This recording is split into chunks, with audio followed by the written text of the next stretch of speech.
Saint মার্টিনের জীববৈচিত্র্য রক্ষায় পর্যটন নিয়ন্ত্রণ করার চেষ্টা করছে সরকার। পাশাপাশি দ্বীপের মানুষের জন্য করা হচ্ছে বিকল্প জীবিকার ব্যবস্থা, জানিয়েছেন পরিবেশ উপদেষ্টা সৈয়দা রিজওয়ানা হাসান। মঙ্গলবার সকালে রাজধানীর একটি হোটেলে সেন্ট মার্টিন দ্বীপের মাস্টার প্ল্যানের উপর কর্মশালায় এসব কথা বলেন তিনি। এ সময় তিনি আরও বলেন, সেন্ট মার্টিন অস্তিত্ব সংকটের মধ্যে আছে, তাই এ দ্বীপকে সংরক্ষণ করে আগের অবস্থায় ফিরিয়ে আনতে হলে জীববৈচিত্র্য ফিরিয়ে আনায় অগ্রাধিকার দিতে হবে। তাই বহিরাগতদের সেন্ট মার্টিনে রিসোর্ট তৈরির দরকার নেই, পর্যটনের দায়িত্ব থাকবে স্থানীয়দের কাঁধে।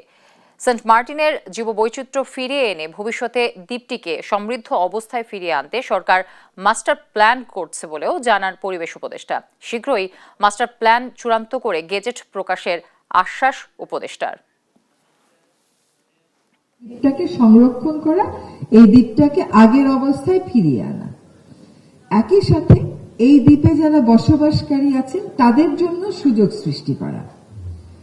সুযোগটা হতে পারে যে তারা বিকল্প আয়ের দিকে যাবেন। সেই বিকল্প কর্মসংস্থানের মধ্যে কৃষি মন্ত্রণালয়, মৎস্য মন্ত্রণালয় তাদের ভূমিকা আছে।